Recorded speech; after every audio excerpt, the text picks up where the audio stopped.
오늘 주신 말씀 속에 복된 입이라는 제목으로 함께 은혜를 나누겠습니다. 기도하겠습니다.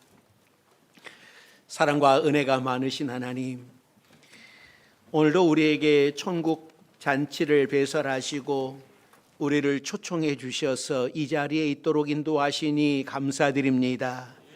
이 시간 우리에게 하나님 말씀하여 주시고 또 하나님의 뜻을 깨닫게 하시고 또 하나님의 뜻을 따라 살아가기로 결단할 수 있는 우리 모두가 되게 해 주옵소서. 또 하나님 앞에 나아오며 우리의 무거운 짐들을 가지고 나왔습니다. 건강의 문제, 사업장의 문제, 직장의 문제, 자녀의 문제, 이 모든 것들을 하나님 앞에 내려놓사오니 주여 회복시켜 주옵소서. 치료하여 주옵소서. 성령께서 역사하여 주옵소서. 예수님의 이름으로 기도드립니다. 아멘. 오늘도 하나님의 잔치에 참여하신 여러분들에게 하나님의 은혜가 함께 하시기를 바랍니다. 우리들 교회의 김양재 목사님의 설교집에 이런 글이 나옵니다. 그 교회 어떤 집사님이 외출을 하고 돌아왔더니 그 사이에 남편이 퇴근하고 집에 돌아와서 야단을 했습니다. 그러니까 점심 약속으로 잠깐 나갔다가 집에 돌아왔는데 어느새 저녁이 되었어요. 그래서 남편이 운동을 하러 간 사이에 얼른 저녁 준비를 해놓았는데 운동을 하고 돌아와서 대뜸 야단을 치는 겁니다. 아니, 대체 오늘 방 청소한 거야?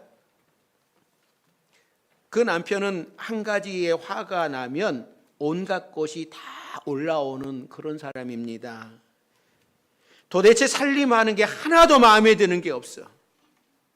내가 비염에 알레르기가 있는데 이따위로 살림하니까 그게 나을 턱이 있겠어? 당신 행주는 삼는 거야? 아니, 베갯잇은 이틀에 한 번은 빨아야 될 거 아니야. 애들 운동화도 일주일에 한 번은 빨아줘야지. 그 꼴이 뭐냐? 이분은 결혼을 해서 10년 동안 이렇게 남편에게 야단을 맞으면서 살았다고 합니다.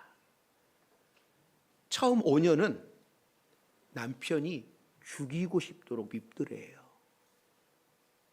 그 다음 5년은 자신을 인정하고 잘못을 고치려고 노력을 했답니다.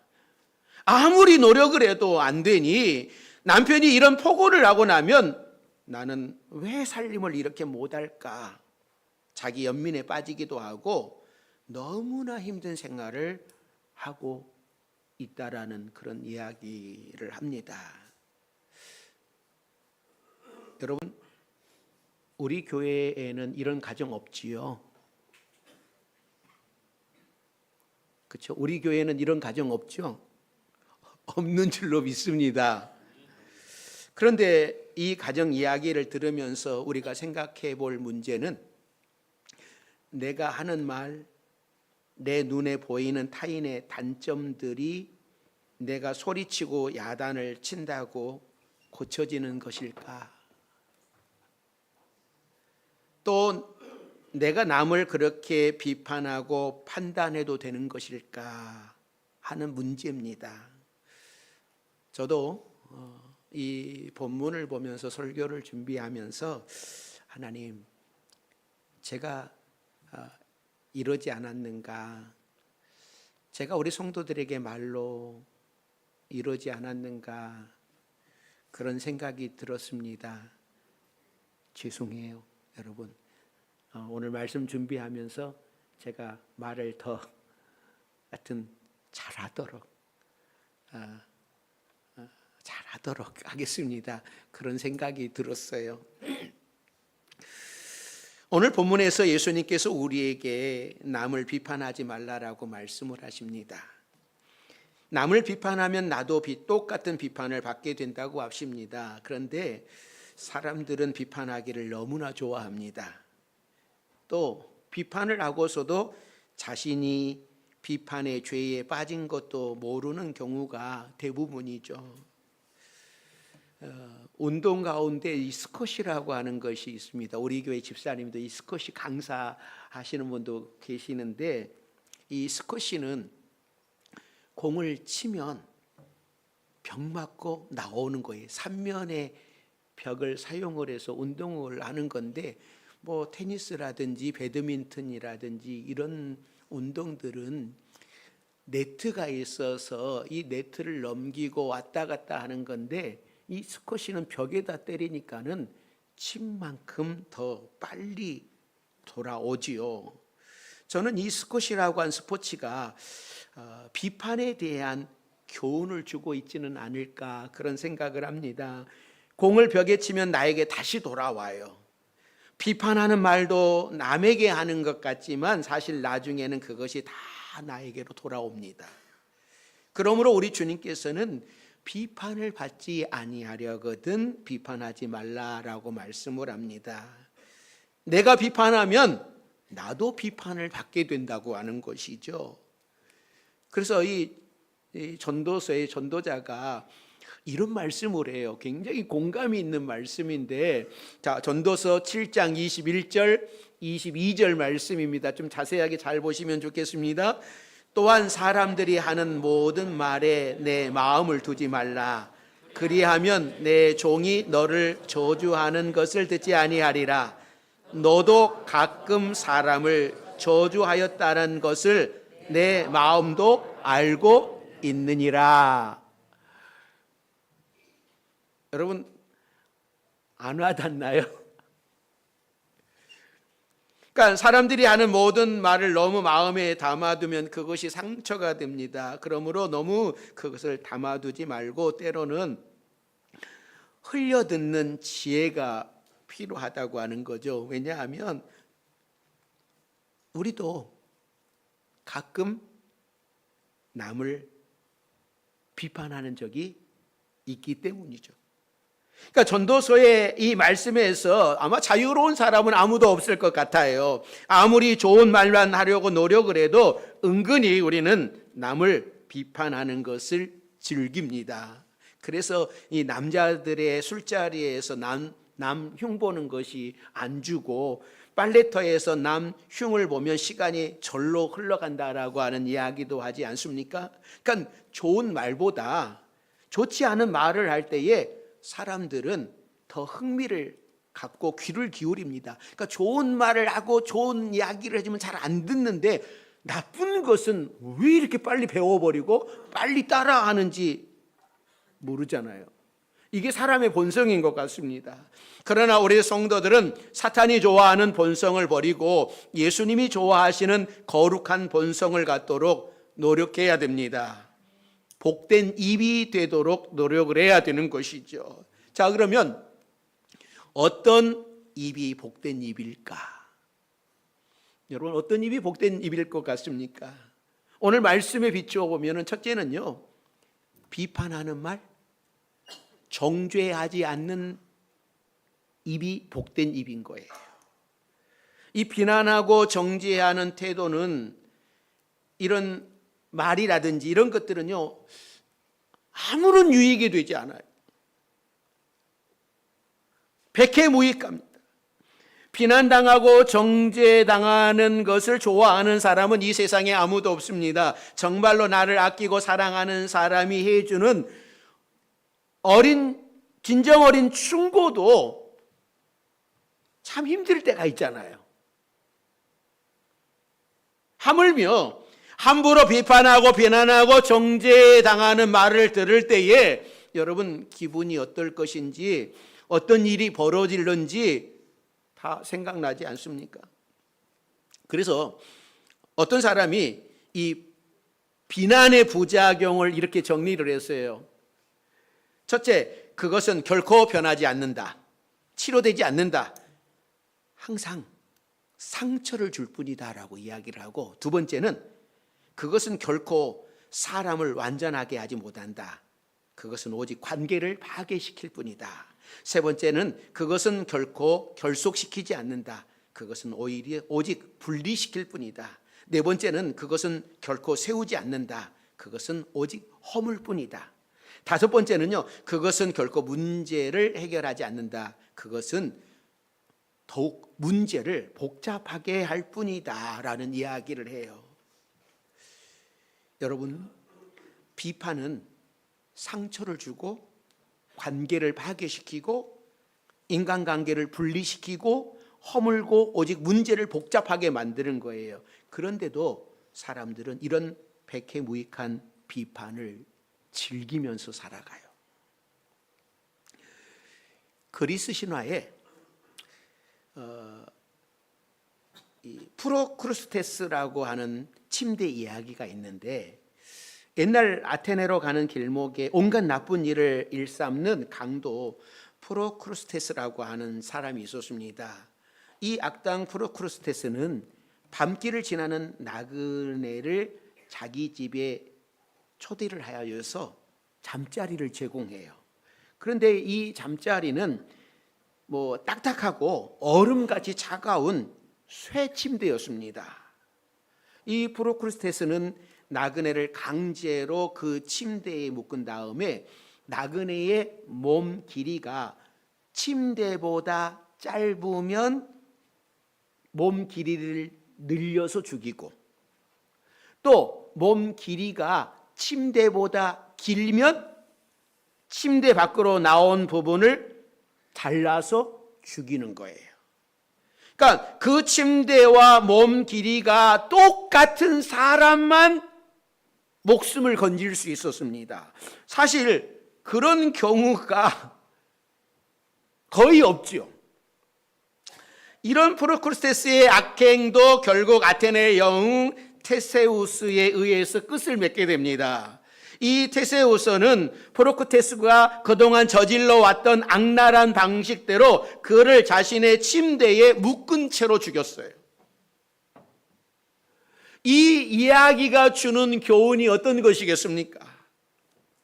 자기가 세운 일방적인 기준과 틀에 다른 사람들을 강제로 꿰어 맞추려고 하는 사람들의 교만과 아집이 수많은 사람들을 죽이고 결국 자기 자신도 죽는다고 하는 겁니다. 우리도 자칫하면 이 프로크루스테스처럼 되기가 쉬운 거예요. 그러므로 비난하고 정죄하지 않는 입이 복된 입이에요. 내 기준에 맞춰서 그런 것이 아니라 내 기준으로 다 평가하는 것이 아니라고 하는 거예요. 그래서 잠언 기자가 잠언 10장 11절에 이렇게 말씀을 합니다. 같이 읽습니다. 의인의 입은 생명의 샘이라도 악인의 입은 독을 머금었느니라. 그러니까 사람은 칭찬을 받고 격려를 받을 때 마음이 살아납니다. 비판하는 말을 들으면 마음이 죽습니다. 마음이 죽으면 몸도 죽고 병들게 되는 거죠. 그러니 내가 내 아내를 비판하면 내 아내를 죽이는 거예요. 아내에게 독약을 먹이는 겁니다. 남편을 칭찬하고 격려하는 것은 남편을 살게 하고 남편에게 이 보약을 먹이는 것이지만, 남편을 비판하고 남편에게 잔소리하는 것은 남편의 마음에 상처를 내어 죽이는 거예요. 살을 맞대고 사는 가장 가까운 부부간이라도 비판하지 마십시오. 백해무익한 거예요. 두 번째는 이 복된 입은 축복의 말, 칭찬의 말을 하는 겁니다. 사람의 말에는 힘이 있어요. 하나님께서 천지를 창조하실 때에 말씀으로 하셨습니다. 우리는 하나님의 자녀고 하나님의 형상대로 지음받았기 때문에 우리 말에도 힘이 있는 거예요. 하나님처럼 천지를 만드는 능력이 아니어도 사람을 살리기도 하고 죽이기도 하는 힘이 우리 말에 있는 거예요. 그래서 잠언 기자가 18장 21절에 이렇게 말씀을 해요. 같이 읽습니다. 죽고 사는 것이 혀의 힘에 달렸나니 혀를 쓰기 좋아하는 자는 혀의 열매를 먹으리라. 말을 바꾸면 삶이 바뀐다라고 하는 책에 이런 내용을 이야기해요. 이 책에 보면 어떤 강사가 말의 힘에 대해서 강의를 하는 시간이 있었었는데, 이 강의 가운데 어떤 회중이 딱 손을 들고 질문을 했습니다. 선생님, 행운이라고 말한다고 해서 내 기분이 좋아지지 않아요. 마찬가지로 불행이라고 말한다고 해서 내 기분이 나빠지지도 않습니다. 그냥 그건 말뿐이지, 말 자체는 아무런 힘이 없습니다 라고 이야기를 해요. 그러자 이 이야기를 들은 강사가 이렇게 대답을 했습니다. 이 바보야! 입담으로 당신이 이 말 이해하기나 해? 라고 갑작스러운 말에 조금 전에 손을 들었던 사람이 여러분 얼마나 놀랬겠습니까? 이 바보야! 라고 하는 그 이야기를 들었을 때 순간 이 사람의 반응이 어떻게 나타나겠습니까? 고민되지 않겠어요? 지금 여기서 내가 벌떡 일어나서 성질을 내야 될 것인가? 어떻게 해야 될 것인가? 지금 막 갈등이 막 일어나고 있는 그 시점에 강사가 얼른 실례했습니다. 기분 나쁘게 하려고 하는 그런 뜻은 아니었습니다. 제가 정중히 사과하겠습니다. 그러자 그 사람의 마음이 뭐예요?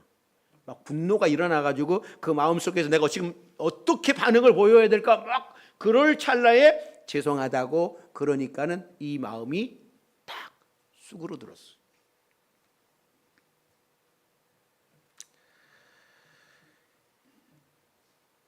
그러면서 강사는 말에 얼마나 힘이 있는지를 보여주는 것이에요. 이 바보야, 입담으로 당신이 이 말 이해하기나 해. 이 말을 들었을 때에 질문자의 마음속에는 폭풍이 몰아쳤고 갑자기 전쟁이 일어났을 겁니다. 그러나 정중한 사과의 말을 들었을 때에 이 질문자는 강사의 의도를 이해할 수 있었어요. 그리고 자신의 잘못을 깨닫게 되었고 그 마음이 다시금 고요해졌어요. 여러분, 이렇게 말에는 힘이 있는 거예요. 그러므로 우리가 해야 할 말은 어떤 말이겠습니까? 축복의 말을 해줘야 되는 거예요. 칭찬의 말을 하십시오. 내가 하는 말에 능력이 있음을 믿어야 되는 거예요. 사람을 살릴 수도 있고 죽일 수도 있는 능력, 이 얼마나 큰 능력을 주셨습니까? 그러므로 죽이는 말을 하지 마십시오. 살리는 말을 하십시오. 사랑합니다, 감사합니다, 축복합니다, 미안합니다, 잘했습니다, 이런 좋은 말들이 많이 있는데 사람들은 좋은 말에는 익숙하지 못하고 상처를 주는 말에 익숙해요. 여러분 한번 생각을 해보십시오. 70세가 넘으신 분들, 70세, 65세도 걸릴 것 같은데 70세 넘으신 분들 부부간에 여보 사랑해, 여보 사랑해 라고 말하시는 분 계십니까?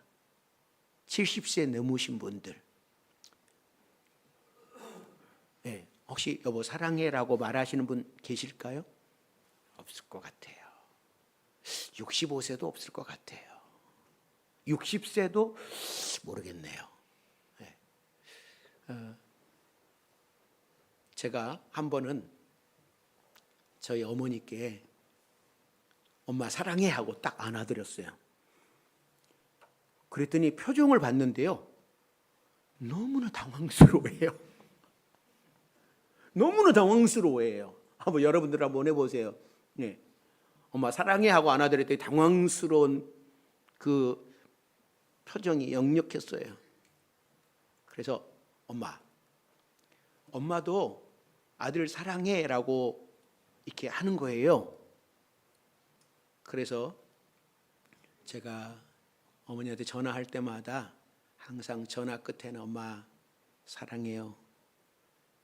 근데요, 이제는 뭐 정말 잘하세요. 전화 끝에는 우리 막내 목사님 사랑해요. 우리 막내 아들 사랑해요. 나중에는 익숙해지셨어요. 이제 서로 사랑한다라는 말을 안 하면 전화 끊을 수가 없어요. 어떨 때는 딱 끊잖아요. 어머니 그냥 끊으셨어요. 그러면 다시 전화해서 엄마 왜 나한테 사랑한다는 말 안 해? 그렇게 해서 사랑을 이렇게 표현을 해요. 여러분 한번 해보십시오. 여러분 어머니에게 어머니 사랑해요라고 한번 해보십시오. 우리는 안 돼요. 자식에게 사랑해라고 말하는 것이요, 60세 70세 넘으신 분들은요 안 돼요. 평생 안 해봤고 평생 들어본 적이 없는 거예요. 자식들도 연세 드신 70세 이상 부모님에게 엄마 사랑해, 아버지 사랑해라고 하는 말을 안 해요. 남편에게는 하지만 자식에게는 하지만. 그렇기 때문에 어려운 거예요. 여러분 그 사랑해라고 하는 표현을 어디다 써먹으시려고요? 한번 쑥스러워하지 마시고, 여러분 여보 사랑해, 나 때문에 당신 평생 고생했지, 미안해, 사랑해, 이 말을 하시기 바랍니다. 사탄의 속성을 따라가지 마시고 우리 주님이 우리를 사랑하시는 그 사랑을 본받아서 우리도 사랑의 말을 많이 하시는 여러분들이 되시기를 주의 이름으로 축원합니다. 세 번째는요, 이 복된 입은 경우에 합당한 말을 하는 거예요. 잠언 25장 11절에 이렇게 말씀하죠. 같이 읽습니다. 경우에 합당한 말은 아로새긴 은쟁반에 금사관이라. 여러분 은쟁반에 금사과를 올려놓으면 얼마나 아름답겠습니까? 우리가 이 말을 할 때 그렇게 아름다운 말, 경우에 합당한 말을 할 수 있도록 노력을 해야 돼요. 아무리 축복의 말을 한다 해도 새벽 4시에 어느 집에 가가지고 축복합니다, 사랑합니다 라고 소리치면 여러분 그게 축복이 되겠습니까? 뭐 이건 극단적인 예지만 남이 말을 할 때 잘 들어주고 적절한 말로 대답을 하고, 남이 화나는 말을 하지 않고 말을 할 때 보석을 다루듯이 말을 아껴서 하면 귀한 말이 되는 거예요. 그런데 우리 성도들이 여기에 참 약합니다. 저도 약해요. 저도. 제가 아까 이야기했죠. 제가 이 설교 준비하면서 제가 많이 회개했다고, 내가 먼저 바꿔야겠다라는 생각이 들었어요. 그래도 우리 성도들은 하나님의 말씀대로 살려고 노력하기 때문에 뭐 저주의 말을 하려고 애쓰는 사람은 없잖아요. 남편이나 아내를 저주하고 싶습니까? 자녀를 저주하고 싶습니까? 그런 마음이 없어요. 서로 사랑하며 살고 싶은 마음만 있어요. 그런데 문제는 경우에 합당한 말을 하는 것에 익숙하지 못하는 데 문제가 있는 거예요. 그러니까 아로새긴 은쟁반에 금사과 같다라고 하는 그런 멋진 말이 부족한 거예요. 유혹하는 말로 사람의 마음을 훔치라고 하는 그런 뜻 아닙니다. 좋은 말은 사람의 마음을 부드럽게 해요. 경우에 합당한 말은 화난 마음을 풀어줍니다. 서로 화목하게 하는 거죠. 그러나 마음은 좋은 말을 하고 싶은데 기술이 부족한 거예요. 안 해봤기 때문에. 안 해보니까 내 마음과 달리 좋은 말이 나가지 않는 거예요. 나는 이렇게 좋은 말 한다고 했는데 받아들이는 상대방은 그게 좋은 말이 아니에요. 제가 목소리가 크니까는, 나는 분명히 화 안 냈는데 제 목소리가 크니까 집사람은 처음에 받을 때 뭐예요? 화낸다고 생각을 하는 거죠. 나는 목소리만 클 뿐이지. 그래서 나 화낸 거 아니야. 여보 나 화낸 거 아니야 라고 하는데 상대방은 그렇게 들리는 거예요. 이게 우리가 이런 습관이 안 돼 있는 거예요. 훈련이 안 돼 있는 거예요. 사랑하는 성도 여러분, 어떤 사람도 남으로부터 비판 듣기를 원하지 않아요. 당연합니다. 아이러니컬하게도 자기를 비판하는 것을 가장 듣기 싫어하는 사람이 누구인지 아십니까? 남을 비판하기를 좋아하는 사람이에요. 비판을 가장 잘하는 사람이 자신을 비판하는 말을 듣지 못합니다. 그러므로 비판하지 마십시오. 사람도 싫어하고 하나님도 싫어해요. 그래서 오늘 주님이 3절에서 이 말씀하시는 거예요. 자, 3절 말씀 같이 읽습니다. 어찌하여 형제의 눈 속에 있는 티는 보고 내 눈 속에 있는 들보는 깨닫지 못하느냐. 들보는 커다란 기둥입니다. 티는 눈에 잘 보이지 않는 보잘것없는 거예요. 그러니까 비난의 입을 가진 사람들은 대부분 자기 눈 속에 들보가 있음을 깨닫지 못하고 형제의 눈 속에 있는 티만 본다고 하는 겁니다. 이것은 예수님께서 직접 하신 말씀이에요. 세상의 장애 중에 가장 힘든 장애가 보지 못하는 것이 아닐까라는 생각이 듭니다. 걷지 못하는 것보다, 한쪽 손이 없는 것보다 앞을 못 보는 장애가 가장 힘든 장애인 것 같습니다. 그런데 육신적인 시각장애인보다 더 슬프고 심각한 것은 자신을 못 보는 사람이에요. 그런 사람은 자신의 더러움을 모르기 때문에 회개할 줄도 몰라요. 영의 눈이 띄었다면 자신의 죄부터 보는 겁니다. 자신은 보지 못하고 비판할 남의 모습만 보인다면 오히려 그것이 이상한 거예요. 그러므로 내가 해야 할 일은 먼저 내 눈 속에 들보를 빼는 겁니다. 나를 먼저 보는 거예요. 다른 사람 보고 말하기 전에 나를 먼저 보는 거예요. 내 안에 들보를 빼내는다라는 그런 마음은 어떤 마음이냐면 나도 똑같은 죄인입니다 라고 인정하는 마음이에요. 상대의 실수와 허물이 보일 때 나도 그런 실수와 허물이 있음을 인정하는 마음, 그리고 상대방을 진심으로 사랑하는 마음. 그래서 성경은 사랑은 허다한 죄를 덮느니라 라고 말씀을 합니다. 여러분, 사랑하는 마음에는요, 남의 티가 보이지 않아요. 사랑하면 그 사람의 단점이 단점으로 보이지 않고요, 그냥 장점으로 보여요. 사랑하니까 그래요. 근데 안 사랑하면 내 마음에 들지 않는 것은 다 단점이에요. 이 아이들을 키우면서 엄마의 마음과 아빠의 마음이 좀 다른 것 같아요. 그러니까 저를 봐도 그런 것 같아요. 아빠는 이제 여보, 아이가 똥 쌌나 봐, 기저귀 좀 바꿔줘.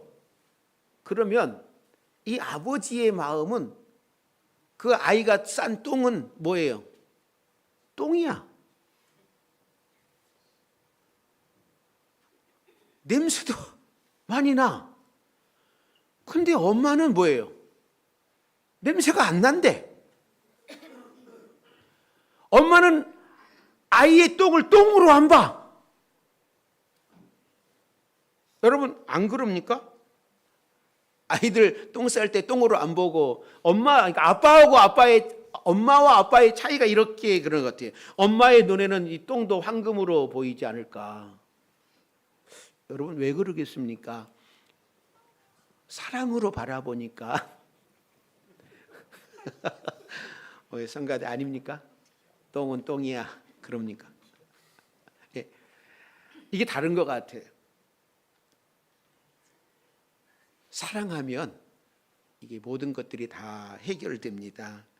그래서 사랑은 율법의 완성이라고 말씀을 하잖아요.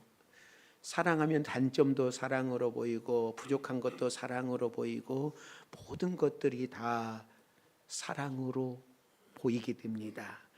그래서 하나님이 우리를 바라볼 때는 그 스바냐 3장 17절 말씀처럼 하나님이 우리를 잠잠히 사랑하는데 그냥 하나님이 우리를 보기만 해도 너무나 좋은 거예요.